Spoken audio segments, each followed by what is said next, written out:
You are sitting inside a spacecraft. The engines are humming beneath your feet. Through the reinforced glass of your observation window, you can see something that no human being has ever seen with their own eyes before.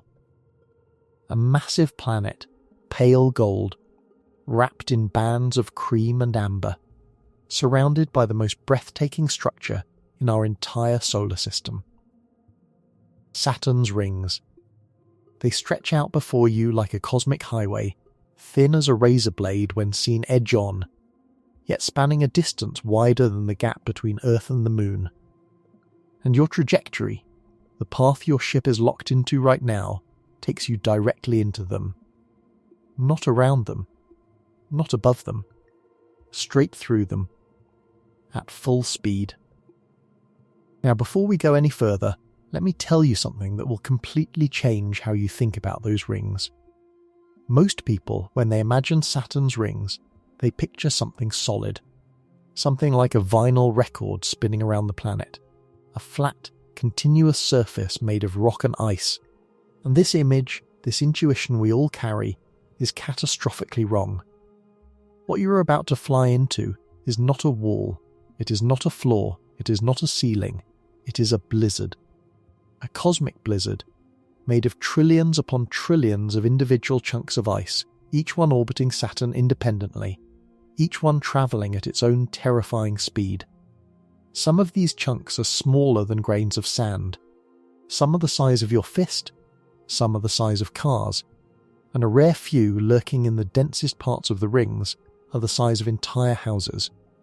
Mountains of ice, tumbling silently through the vacuum of space, separated from their neighbours by distances that might be a few metres or a few kilometres, depending on exactly where you are. And here is the question that should be keeping you awake at night. What happens when your spacecraft, travelling at tens of thousands of kilometres per hour, meets one of those chunks? What does the physics actually look like? What would you experience in those final moments? Would it be instant? Would it be slow? Would you even know it happened? Today, we are going to answer every single one of those questions. We are going to follow your spacecraft from the moment Saturn's rings first become visible as something more than a thin line, all the way through the approach, the penetration of the ring plane, and whatever comes after. We are going to examine this from every angle that physics allows. The material science of impacts at those speeds, the orbital mechanics that determine how fast ring particles move relative to your ship, the electromagnetic environment surrounding Saturn that would be frying your instruments long before you reached the rings, the thermodynamics of what happens when ice meets metal at velocities that make a rifle bullet look like it is standing still. Every single piece of this story is grounded in real data, real research, real numbers from real missions. And speaking of real missions, let me tell you about the single most relevant piece of actual human experience we have with this scenario. Because this is not entirely hypothetical. We actually did something remarkably close to this. On April 26, 2017, NASA's Cassini spacecraft, after 13 years orbiting Saturn, began what mission planners called the Grand Finale. A series of 22 orbits that took the spacecraft through a gap between Saturn's innermost ring and the top of Saturn's atmosphere. A gap only about 2,000 kilometres wide. Nobody was sure what would happen. The simulations said the gap should be relatively clear, but simulations are not certainty. The team at the Jet Propulsion Laboratory in Pasadena, California, made a deliberate decision. They turned Cassini's 4-metre wide high-gain antenna dish so that it faced forward into the direction of travel. That antenna dish became a shield. If there were particles in that gap, the antenna would take the hits, protecting the instruments and fuel lines behind it. And then they waited. Cassini crossed the ring plane at approximately 124,000 kilometers per hour. The signal took 77 minutes to reach Earth. For 77 minutes after the planned ring plane crossing, nobody at JPL knew whether Cassini was still alive. 77 minutes of absolute silence while the signal crawled across 1.5 billion kilometers of empty space. When the signal finally arrived, when the deep space network dishes in Australia picked up that faint whisper of data, the room erupted. Cassini was alive. And the data it sent back was astonishing in its silence. The radio and plasma wave science instrument, which could detect dust impacts as tiny electrical signals, recorded far fewer hits than anyone had predicted. That gap between the rings and the planet was almost empty, almost clean. Cassini had threaded the needle. But here is what makes our scenario different from Cassini's grand finale. Cassini went through a gap. We are not going through a gap. We are going through the rings themselves. And not just any part of the rings. We are going to explore what happens in every region, from the thinnest, most ghost-like wisps of the outer rings to the dense, opaque nightmare of the B ring, where sunlight barely penetrates from one side to the other. We are going to understand exactly why density matters so much, exactly why a few meters of difference in your trajectory could mean the difference between survival and instant obliteration. So if you are fascinated by the extreme physics of our solar system, if you want to understand what it really means when we say something is travelling at hypervelocity speeds, if you want to know what happens at the boundary where normal collision physics breaks down and everything turns to plasma, then stay with me, because this is going to be one of the most intense journeys through real physics that you have ever taken. Let us start at the beginning. What are Saturn's rings actually? Not the simplified version you learnt in school. The real version. The version that planetary scientists have spent decades piecing together from telescope observations, spacecraft flybys, and the 13 years of intimate data that Cassini provided before it was deliberately plunged into Saturn's atmosphere on September 15, 2017. Saturn's rings are not a single structure. They are a collection of distinct regions, each with its own character, its own density, its own particle size distribution, its own dynamics. Scientists label these rings with letters assigned in the order they were discovered rather than their physical position. Starting from the planet and moving outward, you encounter the D ring, then the C ring, then the B ring, then the Cassini division, then the A ring, then the F ring, then the G ring, and finally the enormous, diffuse E ring. Each of these is its own world.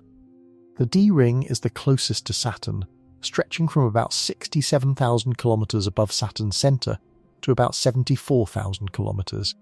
It is incredibly faint. If you were floating in the D ring and you held your hand in front of your face, you would see it clearly. The ring material here is so sparse that you might go kilometers before encountering a single particle large enough to see with your naked eye.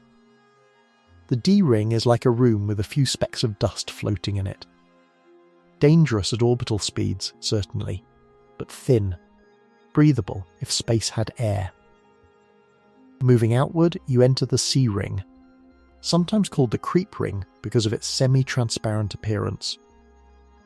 The C ring spans from about 74,000 to about 92,000 kilometers from Saturn's center. It is denser than the D ring, but still relatively transparent.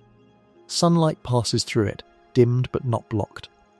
The particles here are mostly water ice, ranging from centimeters to meters in size, with a lot of fine dust mixed in.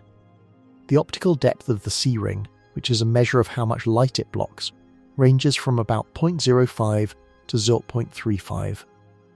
An optical depth of 1.0 would mean the ring blocks about 63% of the light passing through it. So the C ring, at its thickest, blocks maybe 30% of the light. You could see through it, like looking through a very dirty window, and then you hit the B ring. The B ring is a monster. It spans from about 92,000 to about 117,000 kilometers from Saturn's center. Its optical depth ranges from 1.8 to an almost absurd 5.0 in its densest central regions. At an optical depth of 5.0, the ring blocks more than 99% of all light trying to pass through. Looking at the B ring edge-on, it appears almost solid. And it is this density, this incredible concentration of orbiting ice particles that makes it the most dangerous region of all for our hypothetical fly-through. The B ring contains more mass than all the other rings combined. Estimates suggest the B ring alone contains somewhere around 1/2 to 1 times the mass of Saturn's moon Mimas, which is roughly 400 kilometers in diameter. All of that mass, compressed into a ring that, despite being 25,000 kilometers wide radially, is in most places only about 10 meters thick. Think about that. A structure wider than our planet, thinner than a 4-story building. Beyond the B ring, you encounter the Cassini division, which appears as a dark gap when viewed from Earth but is not actually empty. It contains its own sparse ring material, similar in density to the C ring. The Cassini division is about 4,800 kilometers wide and is maintained by an orbital resonance with Saturn's moon Mimas. Particles that would orbit in the Cassini division have an orbital period exactly 1/2 that of Mimas, which means they receive regular gravitational kicks from the moon that gradually clear them out. Beyond the Cassini division lies the A ring, moderately dense with an optical depth around 0.4 to 1.0. It contains some fascinating structures including density waves and bending waves created by the gravitational influence of Saturn's many moons. The A ring also hosts the Encke Gap and the Keeler Gap, narrow clearings maintained by tiny shepherd moons Pan and Daphnes respectively. Then the thin, braided F ring, only a few hundred kilometers wide but sculpted into complex structures by its shepherd moons Prometheus and Pandora. The G ring, faint and tenuous. And finally the E ring, which is so diffuse it barely qualifies as a ring at all, fed continuously by geysers erupting from the surface of Enceladus. Now here is a piece of information that completely changed how scientists think about Saturn's rings, and it comes directly from Cassini data analysed and published in Science in January 2019. The rings are young, not ancient, not 4.5 billion years old like Saturn itself. The best current estimates, based on the mass measurements Cassini made during its grand finale orbits, suggest the rings are between 10 million and 100 million years old. Some estimates push this to perhaps 400 million years, but even that is less than a tenth the age of the solar system. The rings we see today might not have existed when dinosaurs walked the Earth. They are a temporary phenomenon, and they are disappearing. Research published by James O'Donoghue and colleagues in 2018 in the journal Icarus showed that Saturn is losing ring material at a rate that would completely drain the rings in about 300 million years. The mechanism is called ring rain, where charged ring particles spiral down along Saturn's magnetic field lines and fall into the planet's atmosphere. We are living in a special window of time where Saturn happens to have this spectacular ring system. 100 million years from now, they may be gone. But right now, today, in our scenario, they are very much here, and you are flying directly into them. Let us set up the exact parameters of what we are about to do. Your spacecraft is about the size of a large school bus, 15 meters long, 3 meters wide, built from aluminum alloy and titanium, similar to materials used in actual spacecraft. You are approaching Saturn from above the ring plane, meaning you are coming in roughly perpendicular to the flat disk of the rings. Your trajectory takes you straight down through the ring plane, like a nail being driven through a sheet of plywood. Your speed relative to the ring particles is approximately 30 kilometers per second. This is a realistic approach speed for a spacecraft that has travelled from Earth to Saturn without performing a massive braking manoeuvre. Cassini, for reference, approached at similar speeds during its ring plane crossings, before it used Saturn's gravity and Titan flybys to slow itself into orbit. 30 kilometers per second. Let that number sink in for a moment. That is 108,000 kilometers per hour. That is about 87 times the speed of sound in air at sea level. At this speed, you could travel from New York to Los Angeles in about 2 minutes and 12 seconds. You could circle the entire Earth in about 22 minutes. A rifle bullet, one of the fastest everyday objects humans encounter, travels at about 1 kilometer per second. You are going 30 times faster than a bullet. And the ring particles themselves are also moving, orbiting Saturn at speeds between 15 and 25 kilometers per second, depending on their distance from the planet. The relative velocity between you and the ring material depends on your exact angle of approach. Coming in perpendicular to the ring plane, the relative speed is essentially your full approach speed, plus whatever component of the ring particle's orbital velocity is relevant to the geometry. In the worst case, for a nearly perpendicular approach, the relative speed could be between 20 and 40 kilometers per second. These are what physicists call hypervelocity speeds. And at hypervelocity, everything about collisions changes. At normal speeds, when two objects collide, you get dents, cracks, deformation. The materials behave like, well, materials. They have strength. They resist. They bend and break in predictable mechanical ways. But at hypervelocity, the kinetic energy involved is so enormous that it overwhelms the material strength of both objects entirely. The collision energy is delivered so fast that the materials cannot respond by deforming. Instead, they do something else entirely. They undergo phase transitions. They melt. They vaporize. They ionize. They turn into plasma. A hypervelocity impact is not really a collision in the traditional sense. It is an explosion. The kinetic energy is converted into thermal energy so rapidly that both the impactor and the target material at the impact site are instantly heated to tens of thousands of degrees. Everything within a certain radius of the impact point ceases to be solid matter and becomes a superheated gas, or more accurately a plasma, an electrically charged cloud of dissociated atoms. This is not theory. This is experimentally verified, measured and quantified. NASA operates the Ames vertical gun range, which can accelerate projectiles to about 7 kilometers per second. The University of Kent in the United Kingdom operates light gas guns that reach similar speeds. The Sandia National Laboratory's Z machine can study impact physics at even higher energy densities. And all of these facilities confirm the same thing. Above about 3 kilometers per second for most materials, impacts transition from mechanical failure to what is essentially explosive behavior. And we are talking about relative speeds 5 to 10 times higher than that threshold. Let me give you a concrete example to make this visceral. Imagine a single particle of ring ice, just one, the size of a marble, about 1 centimeter in diameter, made of water ice, so its mass is about half a gram. Now imagine that marble hits your spacecraft at a relative velocity of 30 kilometers per second.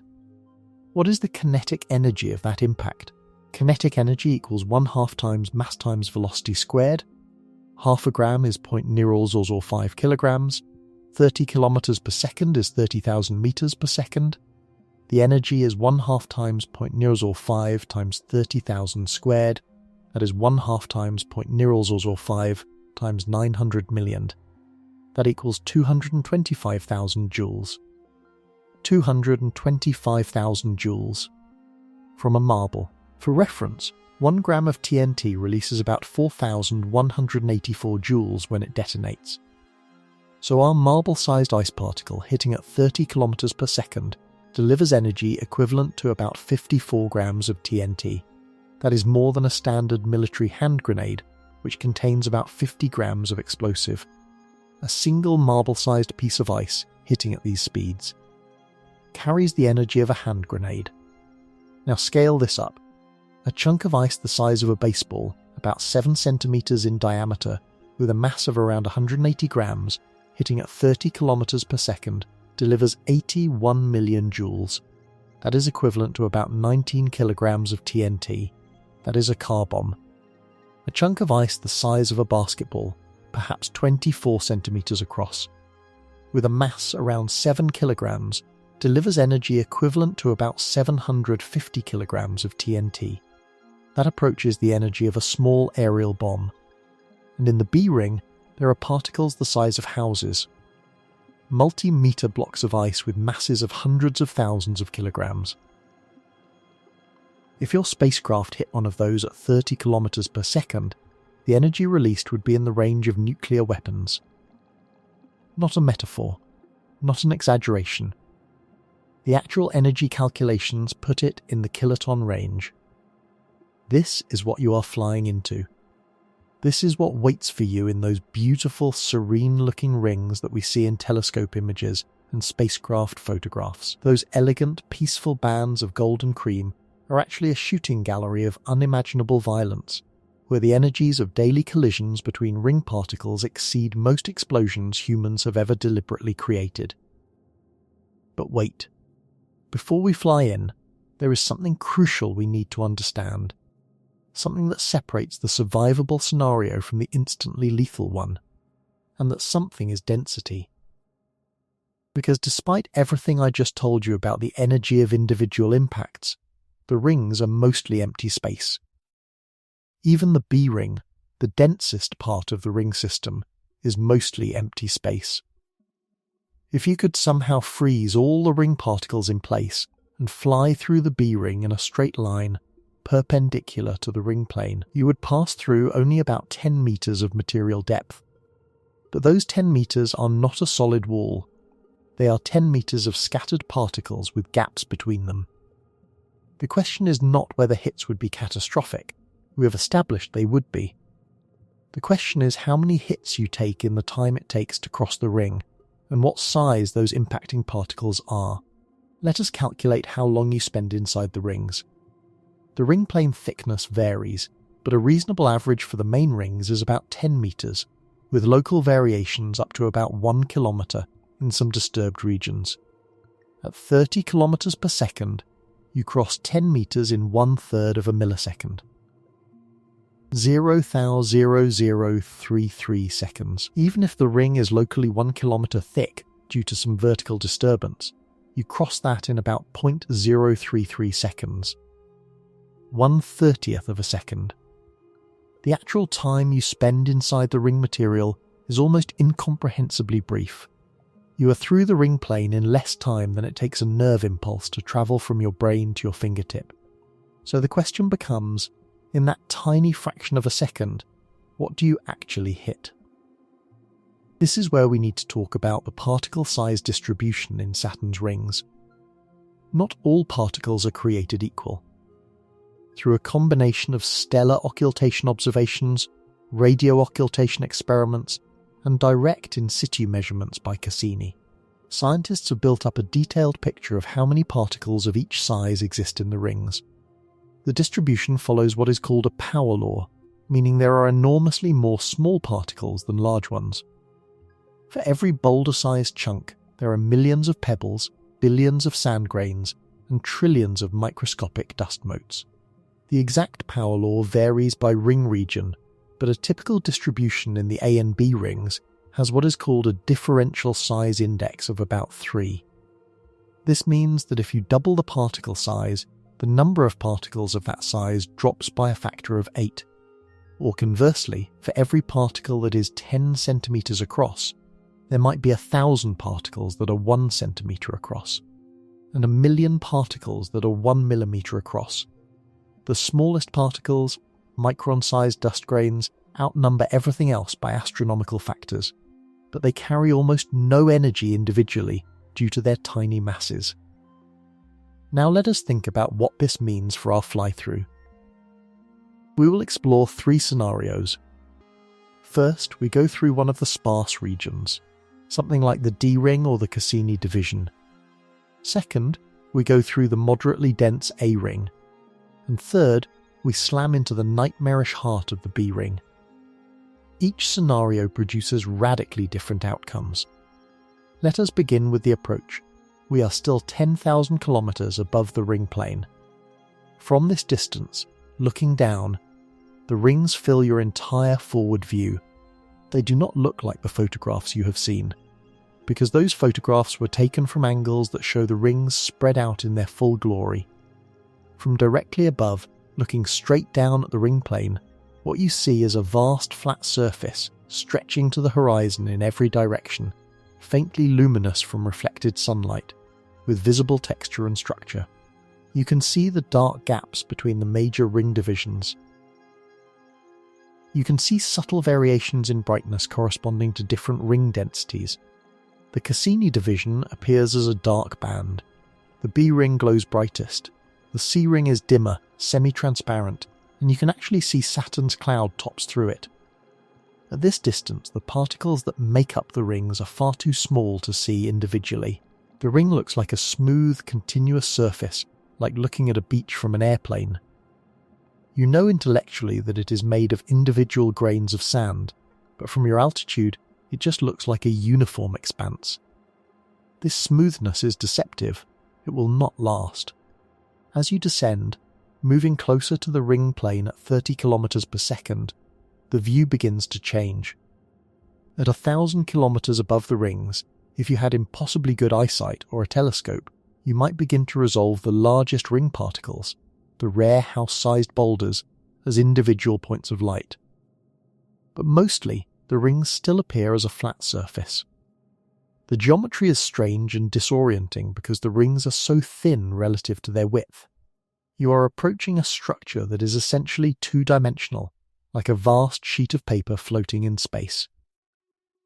Now let us talk about what is happening to your spacecraft's instruments long before you reach the ring plane. Saturn has a powerful magnetic field, about 580 times stronger than Earth's at its equator. This magnetic field traps charged particles, creating radiation belts similar to Earth's Van Allen belts, but far more intense. As you approach Saturn and its rings from above, you are descending through these radiation belts. Your radiation sensors are climbing. The charged particle environment is intensifying. High-energy electrons and protons are sleeting through your ship's hull, depositing energy in your electronics, potentially causing bit flips in your computer systems, gradually degrading your solar panels if you have them, and delivering a radiation dose to any biological occupants that would become dangerous within hours. The rings actually interact with these radiation belts in a fascinating way. The ring particles absorb trapped charged particles, creating shadows in the radiation environment. Directly within the ring plane, the radiation is actually somewhat lower because the ring material acts as a shield. But in the regions immediately above and below the dense rings, the radiation can be intense. Your spacecraft is also encountering something else as it descends: the tenuous extended atmosphere of ring material that exists above and below the main ring plane. Ring particles do not exist in a perfectly flat disk. Collisions between particles, gravitational perturbations from moons, and other dynamical effects cause some particles to be kicked out of the main ring plane into slightly inclined orbits. This creates a halo of sparse material above and below the rings that extends for hundreds or even thousands of kilometers. The density of this material is extraordinarily low, perhaps a few particles per cubic kilometer at 1,000 kilometers from the ring plane, but it exists. And at your speed, even this ghostly outer halo represents a hazard. Let us calculate at a density of perhaps 1 dust particle per cubic kilometer, and travelling at 30 kilometers per second through a cross-section equal to your spacecraft's frontal area of about 10 square meters, you sweep through a volume of 0.0003 cubic kilometers per second. At 1 particle per cubic kilometer, you would expect to hit about once every 3,000 seconds, or about once every 50 minutes. These outermost halo particles would be tiny, micron-sized dust grains, and at your speed each one would deliver perhaps a millijoule of energy. Barely a scratch, a tiny puff of plasma on your hull. You would not even notice. But the density increases as you get closer to the ring plane. And it increases fast. At 100 kilometers above the ring plane, the particle density is already thousands of times higher than it was at 1,000 kilometers. Now you are encountering a dust grain every few seconds. Each impact produces a tiny flash of plasma, a microscopic crater in your hull no bigger than a pinprick.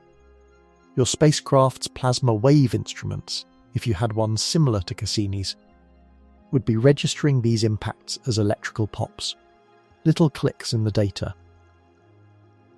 Like rain beginning to fall on a tin roof, first one drop, then another, then slowly increasing. At 10 kilometers above the ring plane, the frequency has increased dramatically. You are now being hit by dust grains multiple times per second. Each individual hit is still tiny, still microscopic, but the rate is climbing exponentially as you descend. If you could hear these impacts translated into sound waves, it would be a soft crackling, like radio static. Your hull is accumulating thousands of microscopic craters. The surface finish of your spacecraft is being sand blasted away on the leading face, the side facing the direction of travel. Paint is being stripped. Thermal coatings are being eroded. The perfectly polished surface of any optics pointing forward is being frosted by 1 million tiny impacts. At 1 kilometer above the ring plane, you have perhaps 0.033 seconds until you hit the main ring body. The particle density has increased to the point where you are experiencing hundreds of hits per second. Some of these particles are no longer microscopic dust. You are encountering sand grain-sized particles, 1 millimeter ice grains that each carry the energy of a small firecracker. Each one blasts a crater a few millimeters wide in your hull. The sound, if there were air to carry it, would be a roar. A hailstorm of supersonic microbullets, each one leaving a glowing pit of vaporized metal and ice on your leading surface. And then you hit the ring plane. Let us take scenario 1. You are threading the needle through the Cassini division. This is the gap between the B ring and the A ring, about 4,800 kilometers wide radially, but you are not crossing it radially. You are coming straight down through it, perpendicular to the ring plane. The Cassini division is not empty. It has an optical depth of about 0.1, which is similar to the C ring. There are particles here, just far fewer than in the main rings. The typical spacing between particles large enough to damage your spacecraft, say centimeter-sized and above, might be several hundred meters. You cross the ring plane in this region in about 1/3 of a millisecond. In that time, what is the probability that you hit a significant particle? Given the optical depth and your cross-sectional area, we can estimate this. An optical depth of 0.1 means that, on average, 10% of the light passing through is blocked. This is equivalent to saying that about 10% of any surface area you project onto the ring plane will encounter a particle. Your spacecraft has a cross-section of about 30 square meters. 10% of 30 is 3 square meters. So approximately 3 square meters of your leading face will encounter ring material during the crossing. But this material is not a solid 3 square meters of ice. It is distributed among many particles of various sizes. In practice, what this means is that you will almost certainly be hit by numerous dust grains and sand grains, probably hit by several pebble-sized particles, and have a low but non-zero probability of hitting something fist-sized or larger. Let us say the probabilities work out to about a 90% chance of surviving a single crossing of the Cassini division without hitting anything large enough to be immediately catastrophic. Those are not terrible odds for a single crossing. This is roughly what Cassini's engineering team calculated when they planned the grand finale orbits through the gap between the D-ring and Saturn, which has a similar density. In this scenario, your spacecraft emerges from the far side of the ring plane with its leading face scarred by thousands of tiny impacts. The thermal protection on the forward-facing surfaces is partially ablated. A few small craters, perhaps a centimetre deep, mark where sand grain-sized particles struck. Your hull integrity is compromised in small ways. There might be hairline fractures around the larger impact sites. Some external sensors on the front of the ship are destroyed. An antenna or two has holes in it, but the pressure hull is intact. You are alive. Shaken, possibly by the brief moment of staccato violence, but alive. You have crossed Saturn's rings and survived. This is the optimistic scenario. This is what happens when you aim for the thin parts. Now let us talk about what happens in Scenario 2. The A-ring. The A-ring has an optical depth ranging from about 0.4 to about 1.0. It is significantly denser than the Cassini division. The particles are predominantly water ice, ranging from centimetres to metres in size, with the largest being perhaps 5 to 10 metres across. The spacing between particles is tighter, hundreds of metres between the large ones, metres to tens of metres between the centimetre-sized ones, and essentially continuous presence of millimetre and sub-millimetre dust. You approach the A-ring from above. Everything we discussed about the descent still applies.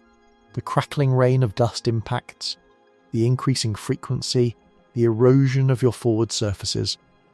But now, as you hit the ring plane, the density is 4 to 10 times higher than in the Cassini division. Instead of 10% of your cross-section encountering material, perhaps 40 to 60% does, in 1/3 of a millisecond. The calculations become grim. With an optical depth of 0.7, about half your frontal area encounters ring material during the crossing. Some of that material is dust and sand, delivering the same kind of micro damage we discussed before. But the probability of hitting something substantial, something centimetre-sized or larger, has increased dramatically. In fact, at this density you are almost certainly going to hit multiple centimetre-sized particles, and very likely at least one that is several centimetres across. Remember our energy calculations. A 1 centimetre ice particle at 30 kilometers per second delivers the energy of a hand grenade. A 5 centimetre particle delivers the energy of perhaps 2 kilograms of TNT. And you are hitting several of these simultaneously. Here is what happens. In the first few microseconds after you enter the ring plane, 3 things occur almost simultaneously. First, the forward face of your spacecraft is hit by hundreds of sub-millimetre particles. Each one blasts a crater and generates a small plasma flash. The cumulative effect is like being hit with a shaped charge spread across your entire frontal area. The outer layer of your hull, the thermal protection, the micrometeorite shielding if you have any, is ablated in a single microsecond. Just gone, vaporized, turned to plasma, and expanding outward in a flash of light. Second, several centimetre-sized particles strike. Each one punches completely through the primary hull structure. At these velocities there is no concept of armour thick enough to stop them, not with any reasonable mass of spacecraft. Each penetration creates a cone-shaped damage zone behind the initial impact point. As the debris cloud from the collision, a mixture of vaporized ice and vaporized spacecraft material, expands at several kilometers per second inside your ship. This debris cloud is thousands of degrees hot. It melts and destroys everything it touches within a radius of perhaps a meter from each impact point. Third, and this is the killing blow, you have a roughly 50% chance of hitting something 10 centimeters or larger in this crossing. If you do, the energy is enormous. A 10 centimeter ice ball at 30 kilometers per second delivers about 180 megajoules of energy. That is roughly 43 kilograms of TNT equivalent. This does not punch a hole in your spacecraft. It demolishes an entire section of it. The impact generates a plasma fireball that expands at 10 kilometers per second or more, shattering structural members, igniting anything flammable, and converting the impact region into an expanding cloud of debris. The overall picture in Scenario 2 is severe structural damage, multiple hull penetrations, likely loss of pressure integrity, probable destruction of critical systems, and a high probability of complete spacecraft loss. You might survive this crossing, but your ship probably does not. Not in any functional sense. What emerges from the far side of the ring plane is no longer a spacecraft. It is a debris cloud, still travelling at 30 kilometers per second, but no longer organised into anything recognisable as a vehicle. You are dead, killed in less time than a camera flash takes to fire. And now, Scenario 3. the heart of the B-ring. This is where we abandon any pretense of survival and simply catalogue the physics of destruction. The B-ring, at its densest, has an optical depth of 5. This means essentially all light is blocked. If you drew a line straight through the B-ring perpendicular to the ring plane, that line would intersect multiple ring particles guaranteed. Not probably. Guaranteed, the B-ring is the closest thing to a solid wall that exists in the ring system, but it is still not actually solid. Even at optical depth 5, the particles are individual objects separated by spaces. It is just that there are so many of them, and they are packed so relatively tightly that no line of sight passes through without hitting several. Think of it like a dense forest. You cannot see through it, but a person can still walk between the trees. Except you are not walking, you are flying at 30 kilometers per second. Let us estimate what you encounter in the B-ring. With an optical depth of 5, the column density of material along your path is 5 times what would be needed to block all light once. Depending on the particle size distribution, this translates to hitting somewhere between 10 and 50 significant particles per square metre of your cross-section during the traversal. Your spacecraft has a frontal area of 30 square metres. You hit between 300 and 1500 particles large enough to matter, and many of these are not dust grains. In the B-ring, the characteristic particle size is larger than in the other rings, with many particles in the 1 centimetre to 1 metre range. The first microsecond of your entry into the B-ring is apocalyptic. Your entire forward face is struck simultaneously by dozens of centimetre to metre-sized ice chunks, each carrying the energy of a bomb. There is no sequential series of impacts. There is no first hit followed by second hit. Everything happens at once because the ring is thin and you are travelling so fast. The front of your spacecraft does not deform, it does not crumple, it does not break. It vaporizes. The kinetic energy of all those simultaneous impacts is so far beyond the material strength of any substance we can build a spacecraft from that the material simply ceases to exist in solid form. It transitions directly from solid metal to superheated plasma in microseconds. And here is something remarkable about the physics of this moment. The energy density at the point of impact is so high that for a brief instant, the conditions at the leading face of your spacecraft resemble the conditions inside a star. Temperatures of tens of thousands of degrees, pressures of millions of atmospheres, complete ionization of all matter. The aluminum and titanium of your hull and the water ice of the ring particles are all converted into the same plasma state. A screaming hot cloud of oxygen, hydrogen, aluminum, titanium, carbon, and nitrogen ions, all mixed together in a state where the original chemical identities of the materials no longer have any meaning. It is all just nuclei and electrons. This plasma fireball expands spherically at velocities of perhaps 10 to 50 kilometers per second, depending on the energy density. It expands outward from the impact face, consuming your spacecraft from front to back. The speed of this expansion is competitive with your forward velocity. In the microseconds it takes for the back of your ship to reach the ring plane, the plasma front has already eaten halfway through the ship from front to back. The remaining rear half hits the ring material simultaneously from behind and experiences the same fate. The total energy released in this collision is staggering. Let us estimate it. If your spacecraft masses 10,000 kilograms and impacts the B-ring, it will sweep through a column of ring material with a mass of perhaps a few hundred to a few thousand kilograms, depending on exact local density. But the relevant energy is the kinetic energy of your spacecraft relative to this material, which is 1/2 times 10,000 times 30,000 squared, or 4.5 trillion joules. That is, 4.5 terajoules.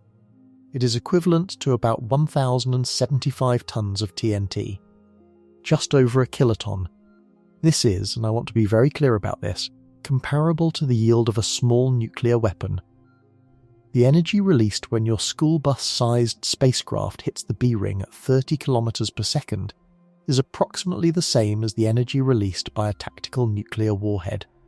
And all of this energy is deposited in a volume of space perhaps a few hundred meters across over a timescale of milliseconds. The flash of light from this event would be visible to a telescope on Earth, if one happened to be watching. A brief pinprick flash in the rings of Saturn, lasting perhaps a few hundred milliseconds, with a spectrum showing emission lines from ionized metals mixed with the signature of vaporized water ice. If anyone in the distant future ever crashes a spacecraft into Saturn's B-ring at full speed, we would see it from here. That is how much energy is involved. After the impact, what remains? Your spacecraft is gone. Not damaged, not broken. Gone, converted entirely to a cloud of ionized gas mixed with the debris of all the ring particles you struck. This cloud expands outward from the impact point, gradually cooling, gradually slowing down. Over minutes to hours, the plasma cools enough for atoms to recombine.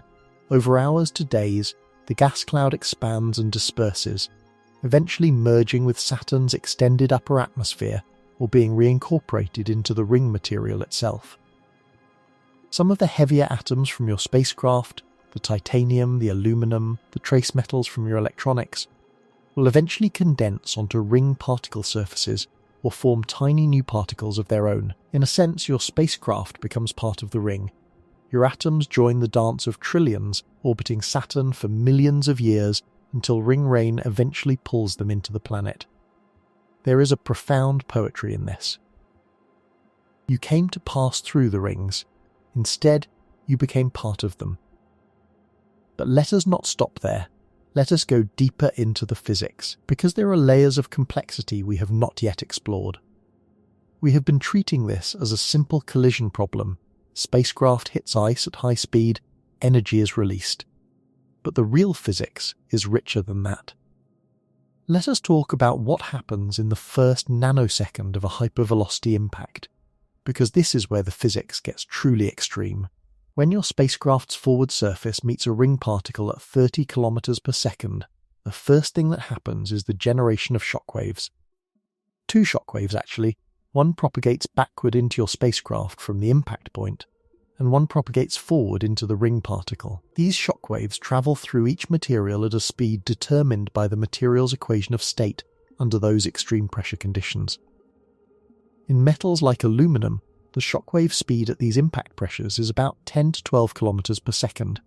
In water ice, it is somewhat less, perhaps 6 to 8 kilometers per second. The shockwave compresses the material ahead of it to extraordinary pressures.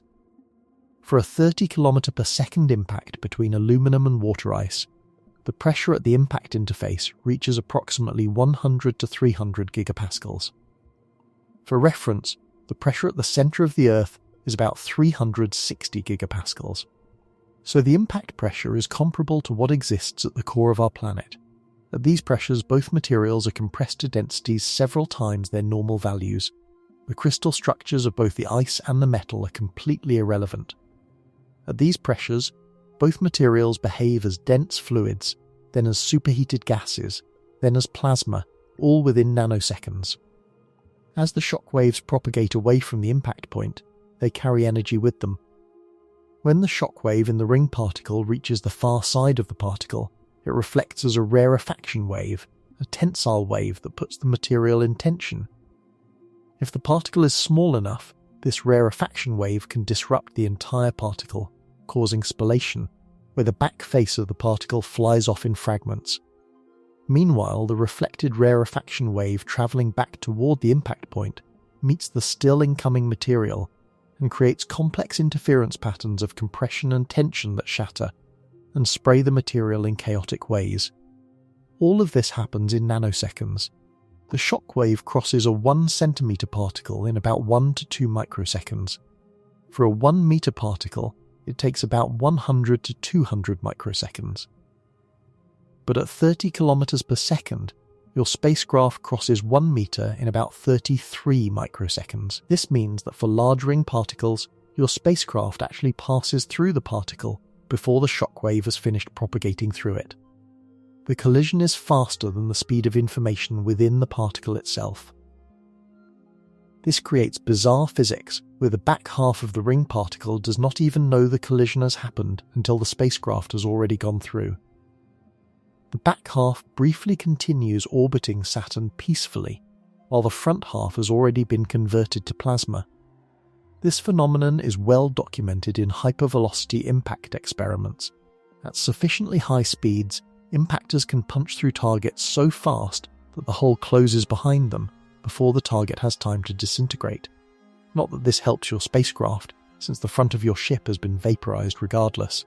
But it does mean that for large ring particles, the impact is not a single event, but rather a continuous process where your ship plows through the particle, being destroyed progressively from front to back as it goes.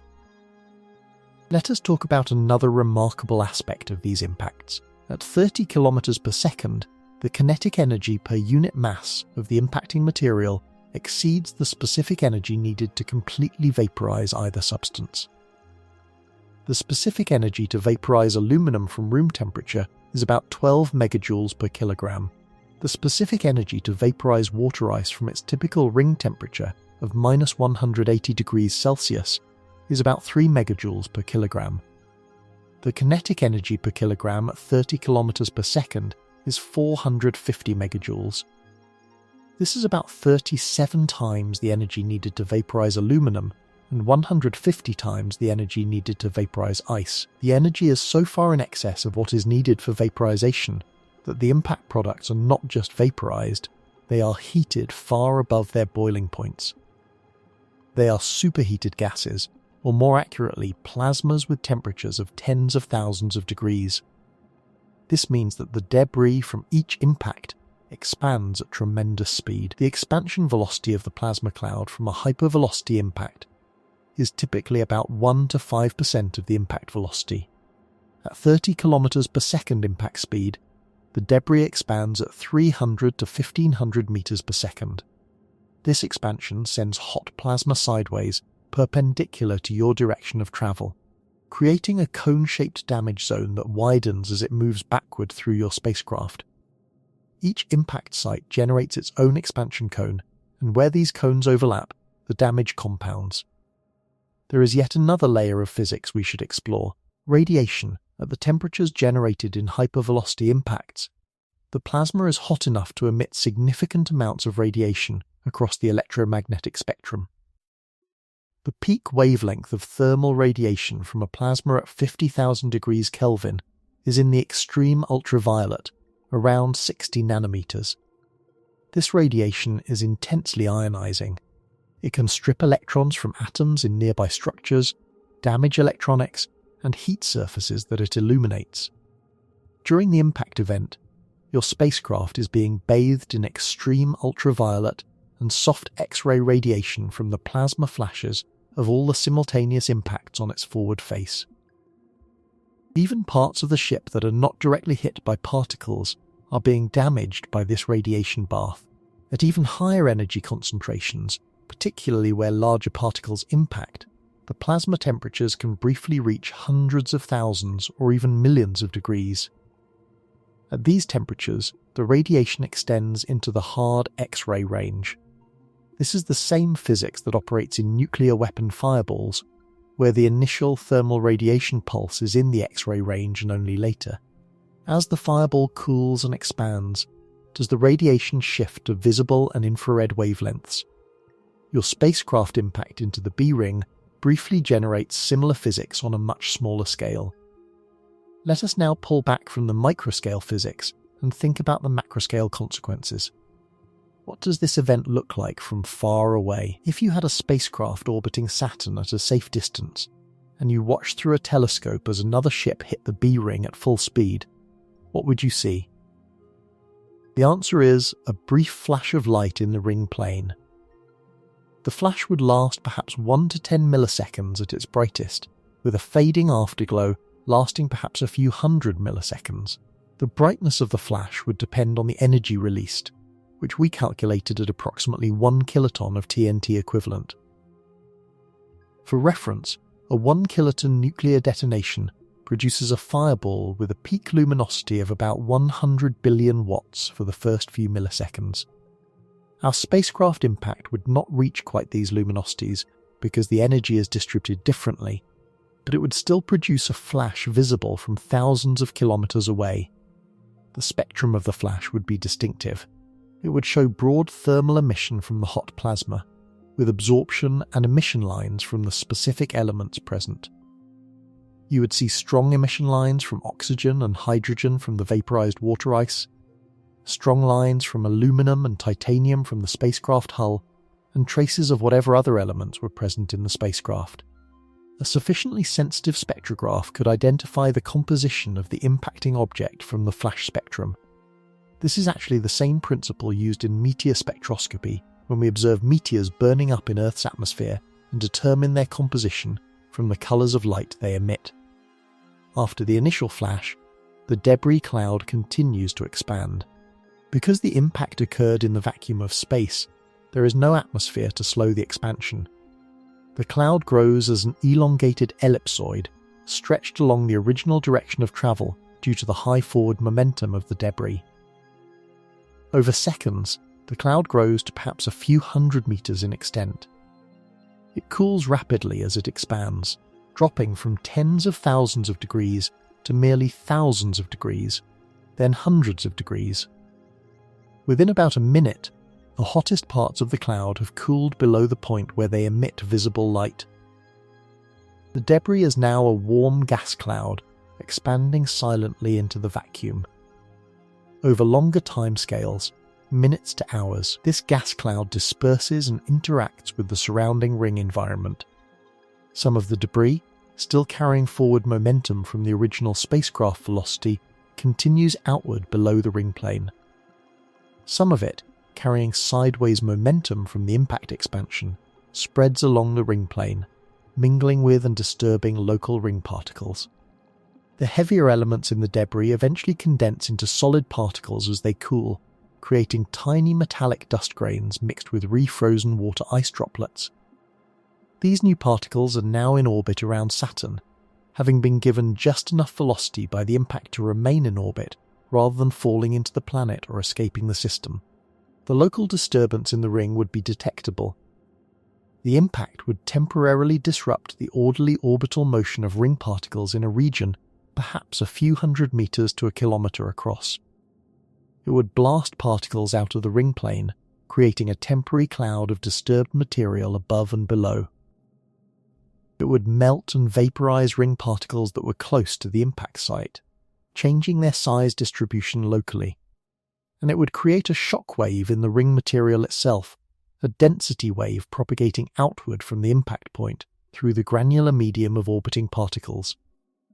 This wave would be very subtle and would dissipate quickly, but it would be there. You would have sent a ripple through Saturn's rings, a ripple that would fade within days or weeks as the natural orbital mechanics of the ring particles restored them to their equilibrium configuration. How quickly would the ring heal? The answer comes from understanding the collision timescales within the rings themselves. Ring particles are not on isolated independent orbits. They collide with each other constantly. In the B ring, the collision time, the average time between collisions for any given particle, is on the order of hours to days. This means that any disturbance to the ring structure is smoothed out on this timescale. Within a few days of your impact, the local ring region would have largely returned to its normal state.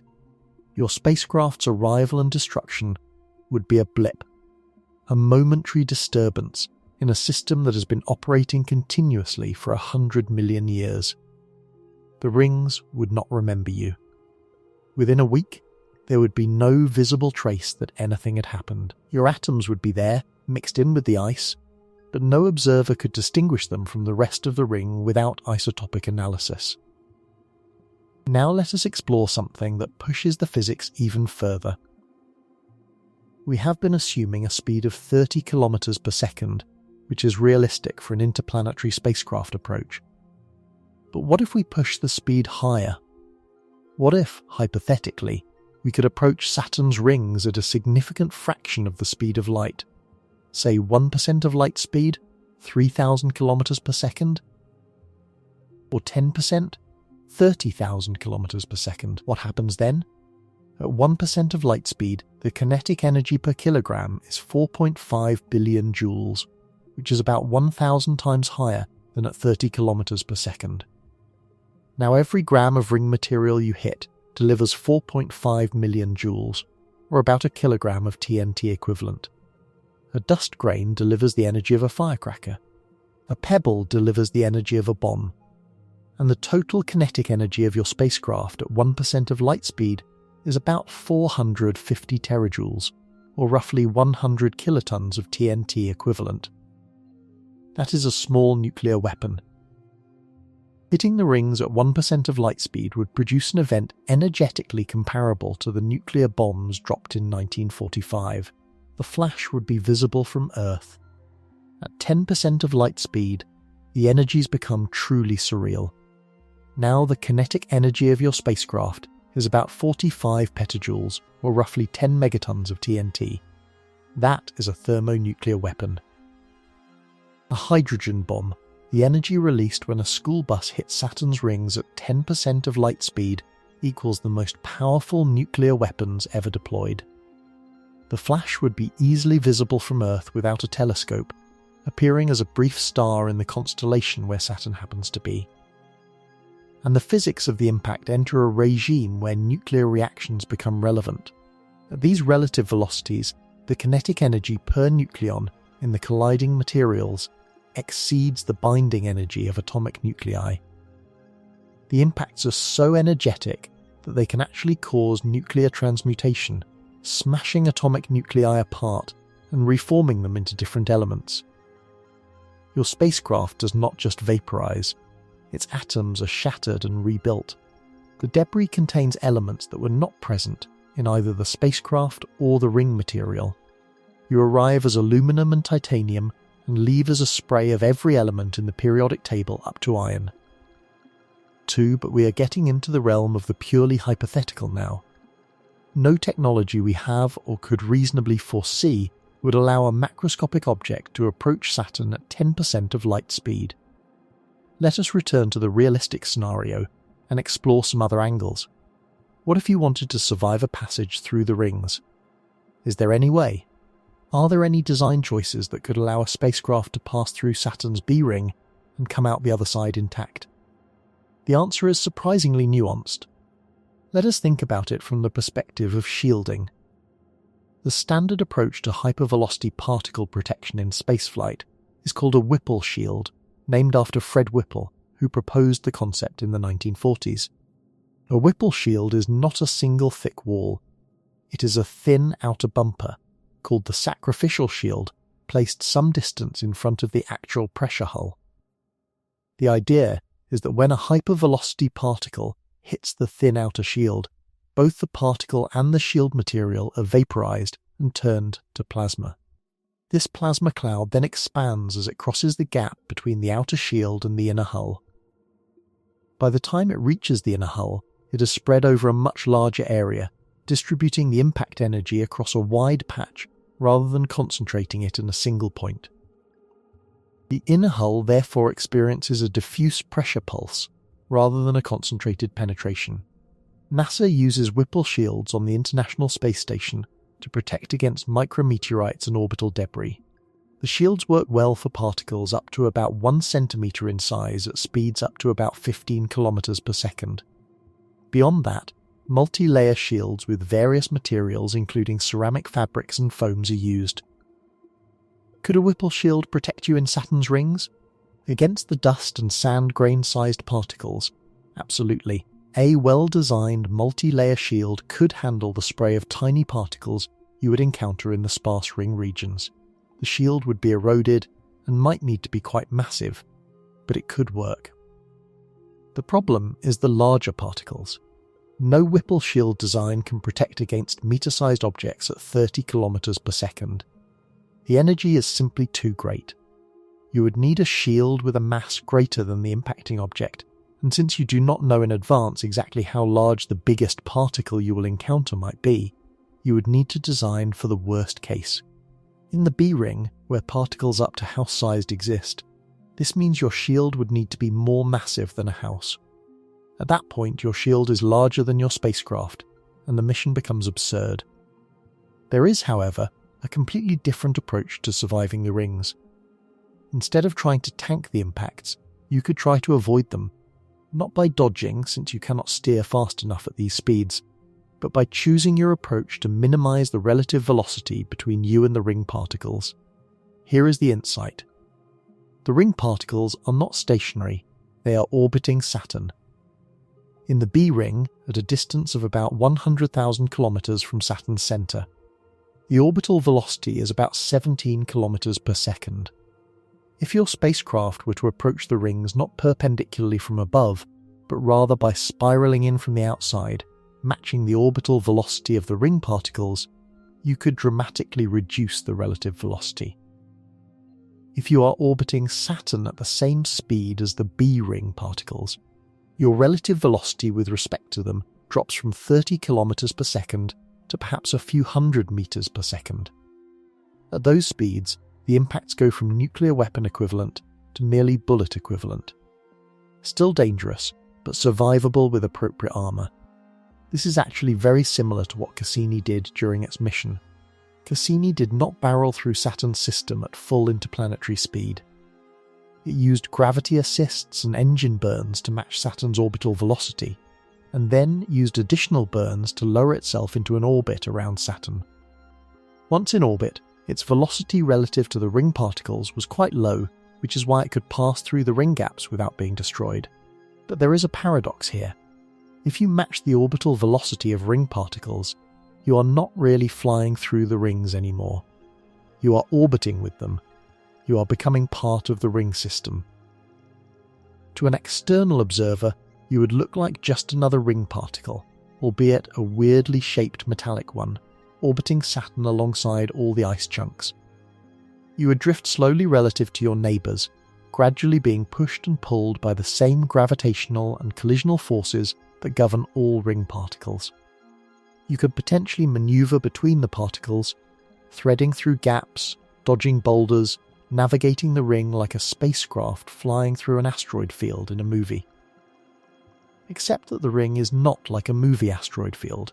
The particles are separated by large distances relative to their sizes, and you could probably navigate between them without too much difficulty if you had good sensors and a maneuverable ship. This is actually a fascinating concept for a future mission. A ring-diving spacecraft that matches the orbital velocity of the ring material and then slowly traverses the ring radially, studying particles up close, collecting samples, measuring compositions, perhaps even landing on larger ring boulders. Such a mission would require advanced autonomous navigation to avoid collisions with ring material, but the relative velocities would be manageable. The particles would appear to be drifting slowly around you rather than screaming past at 30 kilometers per second. Let me tell you about some real research that relates to this concept. In 2004, a team at Cornell University published a study in the journal Icarus examining the dynamics of a spacecraft orbiting within Saturn's rings. They found that the gravitational environment inside the rings is complex. You are not just feeling Saturn's gravity. You are feeling the collective gravity of the ring material itself, which creates local variations in the gravitational field. Dense clumps of ring material create small gravitational wells that could potentially capture a spacecraft or alter its trajectory. The ring is a dynamic, living system, and being inside it means being subject to all its complex dynamics. There is also the issue of collisions between ring particles themselves. The particles are not on perfectly circular orbits. They have slight eccentricities and inclinations, which means they occasionally collide with each other.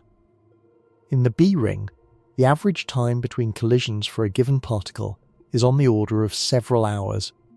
If you were drifting inside the B ring at matching orbital velocity, you would periodically witness collisions between nearby particles.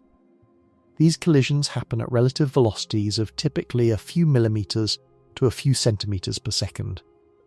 Gentle bumps by hypervelocity standards. The particles bounce off each other, sometimes sticking together, sometimes fragmenting slightly. It is these constant gentle collisions that keep the ring flat.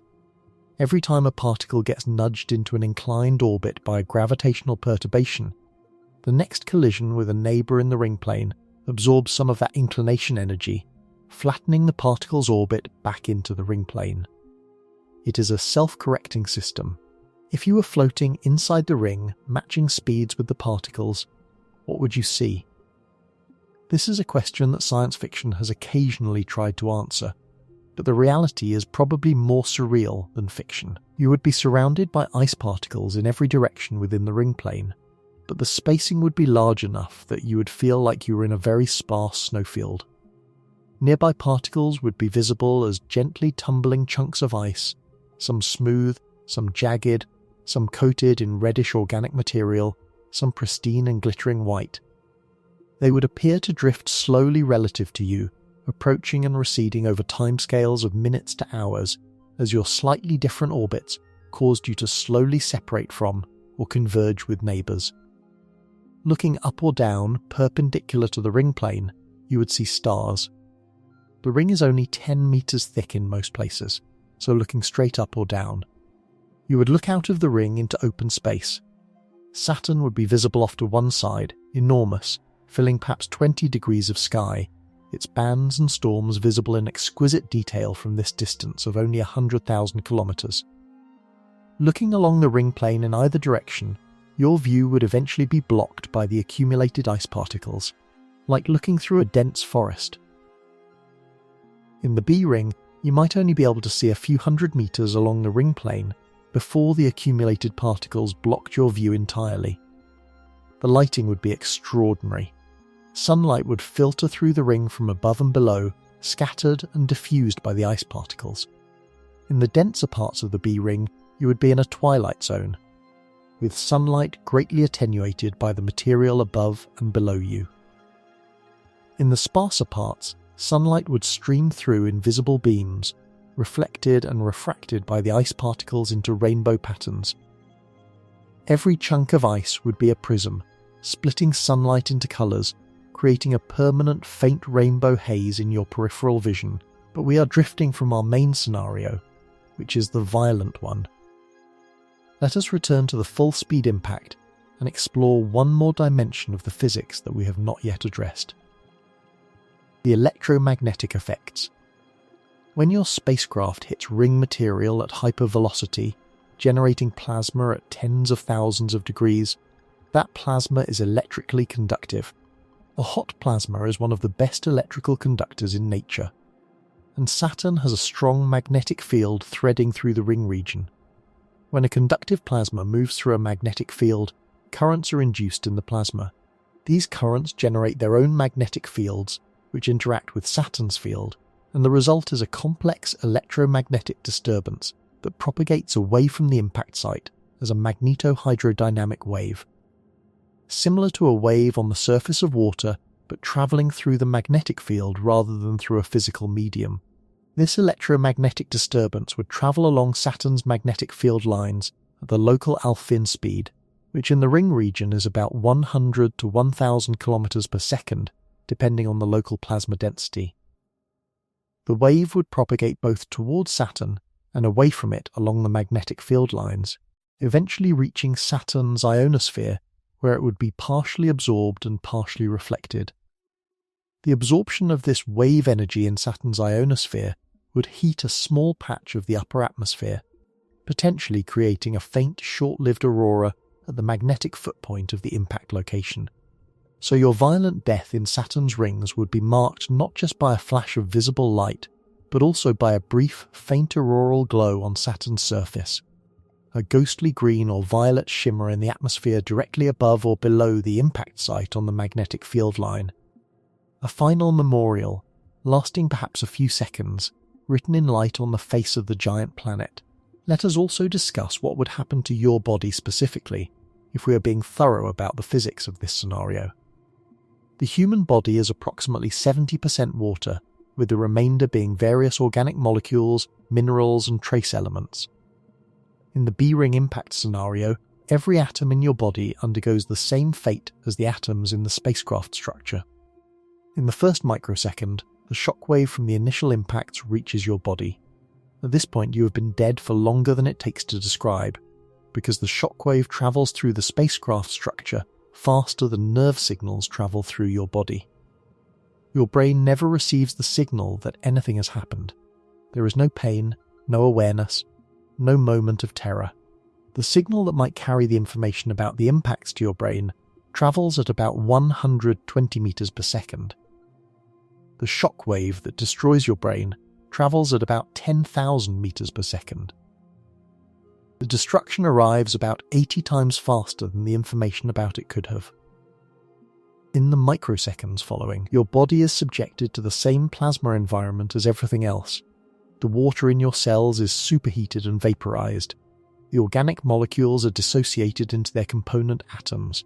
The calcium in your bones, the iron in your blood, the phosphorus in your DNA, all are ionized and mixed into the general plasma cloud. You are atomized in the most literal possible sense of the word. Not a single molecule of your original structure survives. You are returned to your constituent elements, mixed with the elements of your spacecraft and the elements of the ancient ice that formed these rings hundreds of millions of years ago. And then, over minutes and hours, as the plasma cloud cools and expands, those elements begin to reform into new configurations. Not anything remotely resembling a human body, of course, but new molecules, new compounds. Your carbon atoms might bond with oxygen from the ice to form carbon dioxide molecules. Your iron atoms might form tiny iron oxide particles, miniature grains of rust floating in the vacuum of space. Your hydrogen and oxygen, already abundant in the water ice environment, would be indistinguishable from the ring material itself. You would be woven into the ring, your atoms distributed among the trillions of ice particles orbiting Saturn for millions of years into the future. Now, I want to take this discussion in a slightly different direction. We have been focused on what happens to you and your spacecraft. But let us think about what we can learn from this scenario. Not as a way to destroy spacecraft, obviously, but as a way to understand the physics of our universe. Saturn's rings are, in a very real sense, a natural laboratory for studying hypervelocity collision physics. The ring particles are constantly colliding with each other, not usually at the extreme velocities we have been discussing, since they share similar orbits and their relative velocities are low. But occasionally a particle from one ring region gets gravitationally scattered into an orbit that crosses another ring region at high relative velocity, and certainly interplanetary dust particles from outside the Saturn system hit the rings at full interplanetary speed, just as our spacecraft would. These natural hypervelocity impacts are happening all the time. Millions of them per day across the vast extent of the ring system. Each one is a tiny experiment in extreme physics, producing a microscopic flash of plasma, creating new particles, destroying old ones, and gradually processing the ring material over millions of years. The cumulative effect of all these collisions is visible in the properties of the ring particles themselves. They are not pristine chunks of pure water ice. They have been processed, broken, reassembled, contaminated with organic material and trace metals from infalling meteoritic dust, and sculpted by billions of years of collisions into the size and shape distributions we observe today. The size distribution of ring particles, that power law we discussed earlier, is itself a product of collision physics. It represents a steady-state balance between fragmentation, which breaks large particles into small ones, and accretion, which builds small particles into large ones. The specific power law exponent tells us about the relative rates of these processes. If fragmentation dominates, you get lots of small particles and few large ones, a steep power law. If accretion dominates, you get more large particles, a shallower power law. The observed distribution in Saturn's rings suggests a near balance between these processes, with fragmentation slightly dominating at most size scales. This has implications far beyond Saturn. The same physics governs the collision environment in any disk of orbiting debris. Protoplanetary disks, the disks of gas and dust around young stars where planets form, operate on the same principles. The collision dynamics in these disks determine how small dust grains grow into pebbles, how pebbles grow into boulders, and how boulders eventually grow into planetesimals and planets. Understanding the collision physics in Saturn's rings helps us understand how our own planet formed 4.5 billion years ago. There is a beautiful conceptual link here. The same physics that would destroy your spacecraft if you flew into Saturn's rings is the same physics that built the planet you live on. The violent collisions between orbiting particles that process ring material are the same kind of collisions that, in a different time and place, built the Earth atom by atom, collision by collision, over millions of years. Destruction and creation, mediated by the same physical laws. Let me tell you about another fascinating aspect of ring physics that relates to our scenario, the concept of ring viscosity. A viscous fluid resists flow. Honey is more viscous than water. But Saturn's rings, despite being made of discrete particles rather than a continuous fluid, also exhibit viscosity. When ring particles collide, they exchange momentum. This momentum exchange acts like friction between adjacent ring regions, causing the ring to slowly spread both inward and outward over time. This process, called viscous spreading, is one of the mechanisms driving the long-term evolution of the rings. The effective viscosity of the rings depends on the collision rate and the amount of momentum exchanged per collision. In the B ring, where collisions are frequent and particles are large, the viscosity is relatively high. In the sparse D ring, it is much lower, and there is a remarkable feedback loop. If you increase the surface density of the ring, the collision rate goes up, which increases the viscosity, which causes the ring to spread faster, which reduces the surface density, which reduces the collision rate. This negative feedback tends to stabilize the rings against both extreme concentration and extreme dilution. This is why, despite being hundreds of millions of years old and subject to constant erosion processes like ring rain, the rings maintain their characteristic structure. The same collision physics that would destroy our spacecraft also maintains the stability and beauty of the ring system. It is a dynamic equilibrium, constantly processing material, constantly exchanging energy, yet maintaining the same overall appearance on human timescales. Let us now think about the thermal environment in more detail. We have mentioned that ring particles have temperatures around -180 degrees Celsius, which is about 93 Kelvin. But this average temperature hides a complex thermal story. The sunlit side of a ring particle is warmer than the dark side. Particles in the optically thick B ring receive less sunlight than particles in the optically thin C ring because of mutual shadowing. Particles that have just collided with a neighbour are temporarily warmer at the collision point, and the thermal inertia of ice means that ring particles do not instantly reach equilibrium with their radiative environment. They slowly warm and cool as they rotate and as their illumination changes. For our impact scenario, the thermal state of the ring particles matters for a specific reason. Water ice is not just water ice. At 93 Kelvin, water ice is extremely cold and extremely brittle.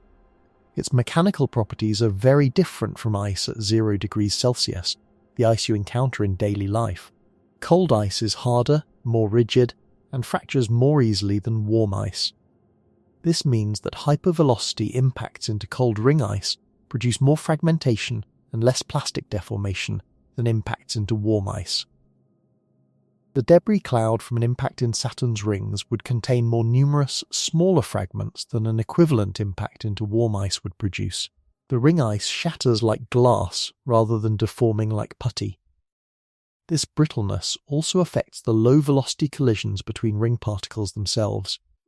When two ring particles bump into each other at relative velocities of a few centimeters per second, the cold, brittle ice at the surface determines whether the particles stick together, bounce apart, or fragment. Experiments conducted in laboratories, where ice balls are collided at low velocities under vacuum conditions simulating ring conditions, have shown that the coefficient of restitution The bounciness of cold ice-ice collisions is quite high, around 0.5 to 0.9. This means ring particles mostly bounce off each other rather than sticking together. If the ice were warmer and stickier, the ring particles might rapidly accrete into larger bodies. The extreme cold of the ring environment helps maintain the ring as a collection of small particles rather than allowing it to coalesce into moons. This brings up an interesting question. Why have the rings not already formed into moons? Saturn has many small moons, and the ring material is orbiting in the same general region. Why does the ring material stay as a ring instead of clumping into moonlets? The answer involves a concept called the Roche limit, named after 19th century French astronomer Duard Roche. The Roche limit is the distance from a planet within which tidal forces, the differential gravitational pull between the near side and far side of an orbiting body, are stronger than the self-gravity holding that body together. Inside the Roche limit, any large body would be torn apart by tidal forces, and small bodies cannot gravitationally accumulate into larger ones, because tidal forces pull them apart faster than gravity pulls them together. For Saturn, the Roche limit for icy bodies is approximately 140,000 kilometers from the planet's center, and Saturn's main rings, the D, C, B, A, and F rings, all lie within or very near this limit. This is not a coincidence. The rings exist precisely because they are inside the Roche limit. Any material that orbits Saturn this close is prevented by tidal forces from clumping into a moon. It must remain as a ring of small particles. Beyond the Roche limit, material can clump, and indeed this is where Saturn's many small moons are found. There is compelling evidence that Saturn's rings might actually be the remnants of a moon that strayed too close to Saturn and was torn apart by tidal forces. A 2010 study by Robin Canup, published in Nature, proposed that the rings formed when a large Titan-sized moon spiraled inward towards Saturn during the early solar system due to interactions with a primordial gas disk. As this moon crossed the Roche limit, its outer layers of ice were stripped away, forming the rings, while its rocky core continued inward and was absorbed by Saturn. This would explain why the rings are almost pure water ice with very little rocky material. They are the icy mantle of a destroyed moon, a world that was torn apart by gravity and spread into the beautiful rings we see today. If this theory is correct, then every time you look at Saturn's rings through a telescope, you are looking at the corpse of a world, a moon that died hundreds of millions of years ago, its body spread out into a thin disk, eternally orbiting the planet that killed it.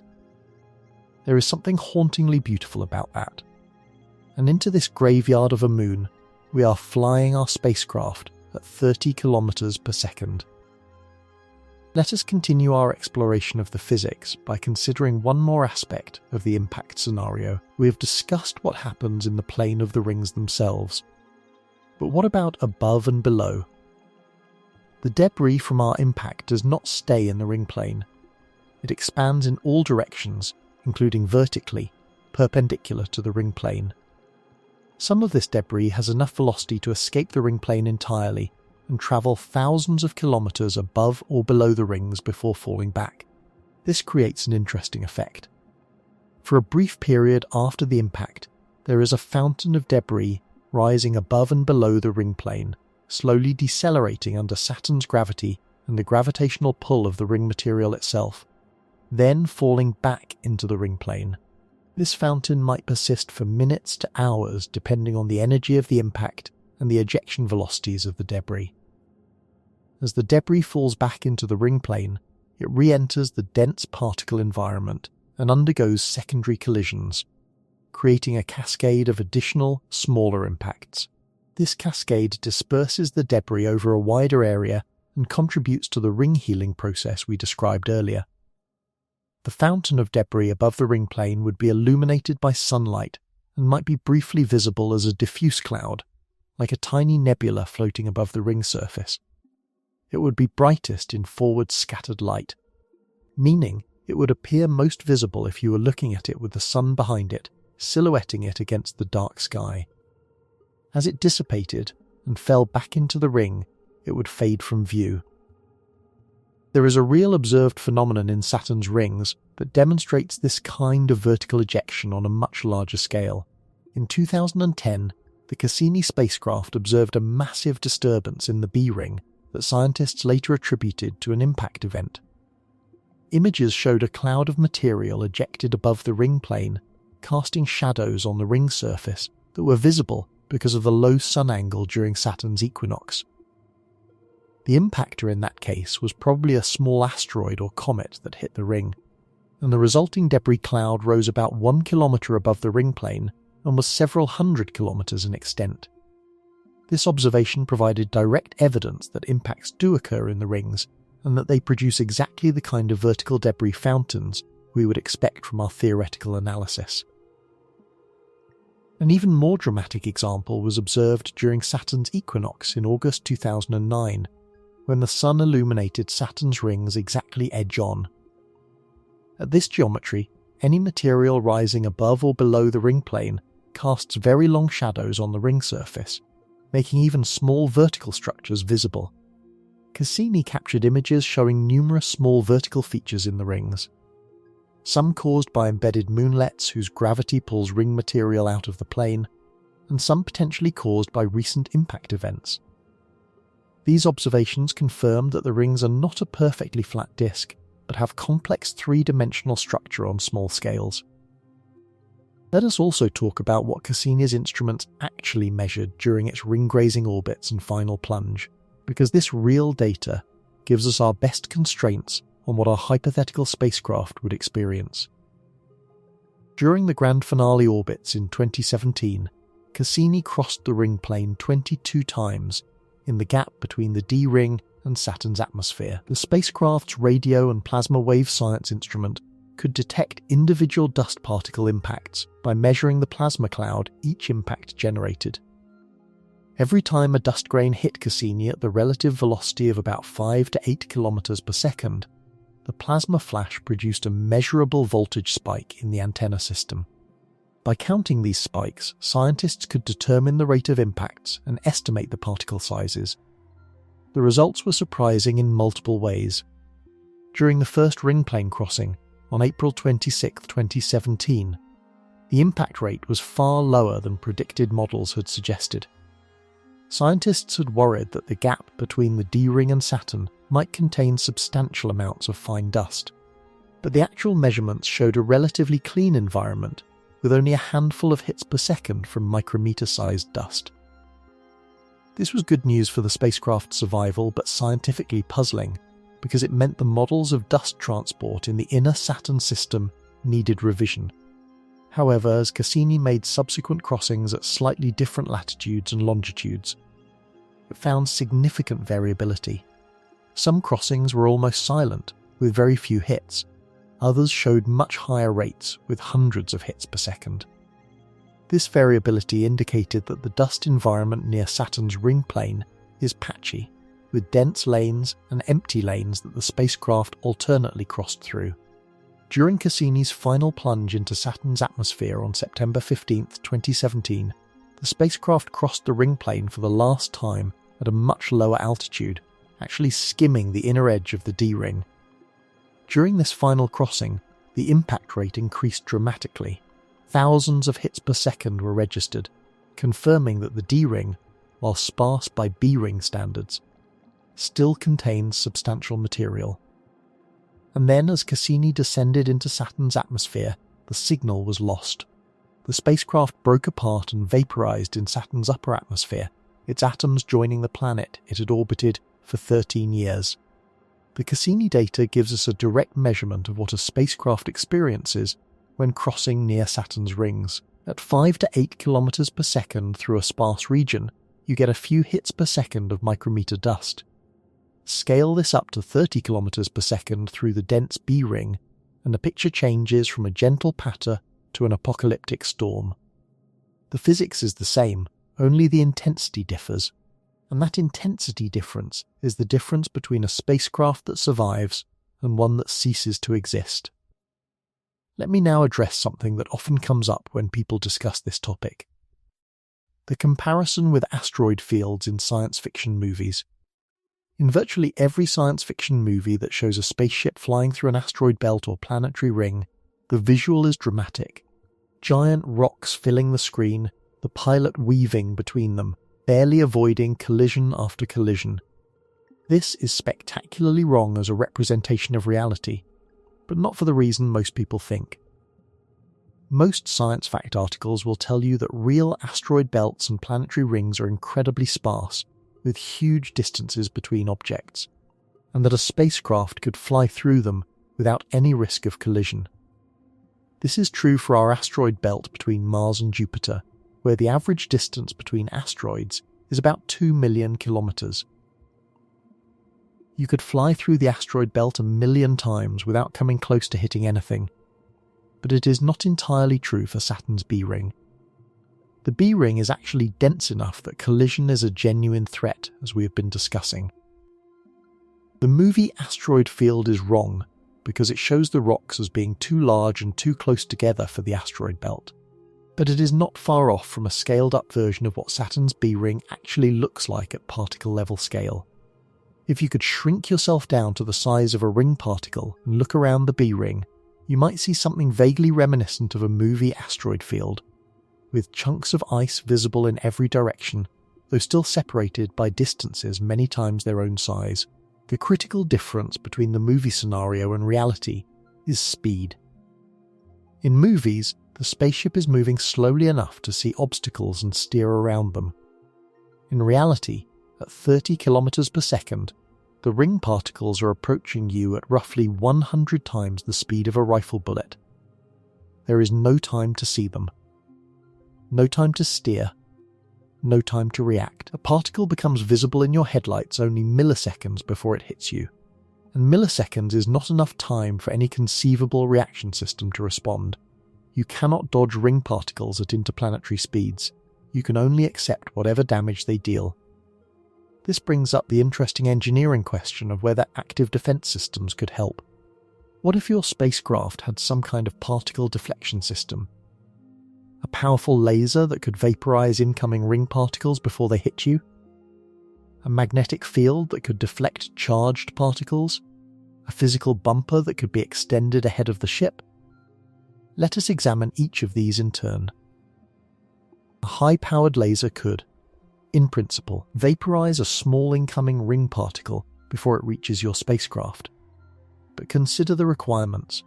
You need to detect the particle, aim the laser, fire it, and vaporize the particle, all in the time it takes the particle to cross from detection distance to your hull. At 30 kilometers per second, a particle detected at 1 kilometer range reaches you in 0.033 seconds. 33 milliseconds. In that time, you need to deliver enough energy to vaporize it. For a 1 centimeter ice particle with a mass of about half a gram, the energy needed to vaporize it is about 1500 joules. Delivering 1500 joules in 33 milliseconds requires a continuous power of at least 45,000 watts focused on the particle, which is within the range of military-grade lasers. But here is the problem. You do not face just one particle. In the B-ring, you face hundreds or thousands simultaneously. You would need a laser system capable of engaging thousands of targets per second, each requiring tens of thousands of watts, while tracking objects moving at 30 kilometers per second. This is probably beyond any realistic engineering capability for the foreseeable future. What about magnetic deflection? Ring particles are mostly water ice, which is not magnetic. However, ring particles do carry small electric charges due to interaction with the plasma environment and photoelectric effects from solar UV radiation. The charges are small, typically a few elementary charges per micrometer-sized particle, more for larger particles. The force on a charged particle in a magnetic field depends on the charge, the velocity, and the field strength. For typical ring particle charges and velocities, the magnetic field strength needed to deflect them by a useful amount would be extraordinary, far beyond anything we can produce with current technology, especially at the scale needed to create a protective zone around an entire spacecraft. And the physical bumper concept? This is essentially the Whipple shield we discussed earlier, extended ahead of the spacecraft. If you mount a large sacrificial plate far ahead of your ship, it will absorb the impacts, be destroyed, but the debris cloud from its destruction will spread out and reduce the energy per unit area that reaches the actual spacecraft behind it. This could work, in principle, but the bumper needs to be far enough ahead and large enough to protect the full cross-section of the spacecraft. For the B-ring, the bumper would need to absorb impacts carrying kilotons of energy. It would need to be massive and positioned far ahead. In practice, this means the bumper itself would be larger and more massive than the spacecraft it protects, which is impractical. The honest answer is that with current or near-future technology, the only way to survive Saturn's rings is to either go through the sparse regions, like Cassini did, or to match orbital velocity with the ring particles so that relative velocities are manageable. There is no brute force engineering solution that allows a spacecraft to barrel through the B-ring at full speed and survive. Let us now shift our focus to something else entirely. The question of what Saturn's rings can tell us about collisions in other contexts. Because the physics we have been discussing, hypervelocity impacts, plasma generation, shock waves, fragmentation, these same phenomena are relevant in a surprising variety of situations far from Saturn. Consider the threat of asteroid impacts on Earth. When an asteroid hits Earth's atmosphere at typical speeds of 20 to 70 kilometers per second, it undergoes exactly the same physics we have been describing. The asteroid hits the atmosphere, which at these speeds behaves like a solid wall. The kinetic energy of the asteroid is converted to heat, light and blast waves. The asteroid is vaporized, the surrounding air is heated to plasma temperatures, and the resulting fireball expands explosively. The physics of an asteroid hitting Earth is essentially identical to the physics of our spacecraft hitting Saturn's rings, just scaled up enormously. The Chelyabinsk event of February 15, 2013, provided a vivid real-world demonstration. A roughly 20-meter asteroid entered Earth's atmosphere at about 19 kilometers per second. Its kinetic energy was approximately 500 kilotons of TNT equivalent, about 30 times the Hiroshima bomb. As it traversed the atmosphere, it generated a brilliant fireball, brighter than the sun, visible from 600 kilometers away. The shockwave from its passage and eventual fragmentation damaged buildings over a wide area and injured about 1,500 people, mostly from flying glass from shattered windows. The asteroid itself was completely destroyed, reduced to small fragments and dust by the violence of the atmospheric entry. The same hypervelocity impact physics that would destroy our spacecraft in Saturn's rings destroyed the Chelyabinsk asteroid in Earth's atmosphere. The scale differs, but the equations are the same. There is another context where these same physics equations appear: fusion energy research. In certain approaches to controlled nuclear fusion, particularly inertial confinement fusion, tiny fuel pellets are compressed to enormous pressures by converging laser beams or particle beams. The goal is to create conditions similar to the interior of a star briefly, in a laboratory, triggering nuclear fusion reactions. The pressures and temperatures involved, hundreds of gigapascals and tens of millions of degrees, are actually similar to what occurs in the most energetic hypervelocity impacts. Researchers studying fusion energy and researchers studying asteroid impacts sometimes use the same mathematical tools and the same experimental facilities, because the physics is fundamentally the same. And there is yet another connection: the study of planetary formation, specifically the phase called giant impacts, where planet-sized bodies collide during the chaotic early solar system. The Moon is believed to have formed from such an event, when a Mars-sized body collided with the early Earth about 4.5 billion years ago. The physics of that collision, despite being scaled up by a factor of trillions compared to our spacecraft scenario, follows the same fundamental equations. The kinetic energy was converted to heat, both bodies were partially or wholly melted, debris was launched into orbit, and eventually a new body, the Moon, coalesced from that debris. Our spacecraft impact into Saturn's rings is a miniature echo of the same process that created the Moon. This is one of the deep beauties of physics. The same equations that describe a marble hitting a metal plate in a laboratory also describe the formation of worlds. The scale changes, the materials change, the context changes, but the physics is eternal and universal. Let us return once more to the specific scenario of our Saturn ring fly-through and consider some aspects we have not yet covered. One important factor is the ring material itself. We have been saying the rings are made of water ice, and this is broadly true, but the full composition is more complex. Spectroscopic observations show that ring particles are 93 to 99% water ice by mass, depending on the ring region.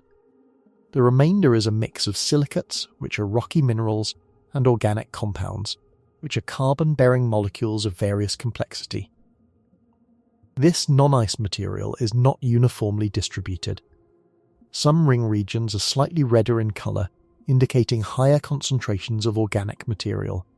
The source of this contamination is believed to be primarily meteoritic infall, dust from comets and asteroids that drifts into the Saturn system and gradually coats ring particle surfaces. This composition matters for our impact scenario because the non-ice component, particularly the silicate fraction, is denser and harder than water ice. Silicate grains embedded in a ring particle would generate slightly different impact physics than pure ice. They would produce higher localized pressures at their impact points and potentially generate more energetic plasma with different spectral signatures. However, since they make up less than 7% of the ring material by mass, their contribution to the overall impact physics is minor.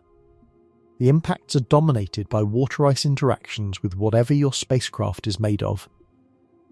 Another compositional detail is the presence of volatile ices other than water. Spectroscopic observations have occasionally hinted at trace amounts of ammonia ice, carbon dioxide ice, and methane ice in certain ring regions. These are minority constituents at best, but they add complexity to the chemistry of the impact debris cloud. When all these materials are vaporized and ionized in the impact plasma, the resulting chemical mixture is a rich soup of atoms and ions that, as it cools, will form a variety of new molecular species. Water will reform, certainly, as it is thermodynamically stable, but the cooling debris cloud would also contain carbon monoxide, carbon dioxide, methane, ammonia, and possibly more complex organic molecules formed by gas phase chemistry, as the plasma cools through the temperature range where chemical reactions are favourable. This kind of impact chemistry is relevant to another fascinating topic, the origin of life. Hypervelocity impacts between icy bodies were common in the early solar system, and these impacts are known to generate complex organic molecules through the chemistry of their cooling debris clouds. Experiments at facilities like the University of Kent's light gas guns have shown that firing ice projectiles at targets at hypervelocity speeds produces amino acids and other biologically relevant molecules in the impact debris. The energy of the impact provides the activation energy needed to form these complex molecules from simpler precursors. It is possible that some of the building blocks of life on Earth were first synthesized in exactly this kind of hypervelocity ice-ice collision, perhaps in the early solar system when collisions were far more common than they are today. So our violent spacecraft impact into Saturn's rings would, as a tiny side effect of its catastrophic destruction, produce a brief puff of amino acids and other organic molecules, a fleeting whisper of life like chemistry in the debris cloud, created by the same energies that destroyed everything that entered. Creation from destruction. Again, let us now talk about time in our scenario. We have been describing events that happen in microseconds and milliseconds, timescales that are completely alien to human experience. Let me try to slow things down and walk through the impact timeline with maximum temporal resolution so you can appreciate just how fast and how violent this event is. We will use the B-ring impact as our reference case. Your spacecraft is approaching the ring plane from above at 30 kilometers per second. Let us set time 0 as the moment your spacecraft's forward face first contacts a ring particle in the main ring plane. At time minus 1 second, you are 30 kilometers above the ring plane. The ring is below you, a vast expanse filling your downward view. You can see its texture now, variations in brightness, subtle structure. You are in the outer halo, being hit by occasional dust grains, perhaps 10 per second. Each hit is a tiny flash on your hull, an imperceptible scratch. You are still perfectly intact. At time minus 1/10 of a second, you are 3 kilometers above the ring plane. The dust impact rate has increased to perhaps hundreds per second. Your forward sensors are degrading. The optical surfaces on the front of your ship are being frosted. You might be able to see individual larger ring particles now if you had extremely sharp optics. But they would be tiny specks rushing toward you at incredible speed, visible for only fractions of a second before they flash past. You are still structurally intact.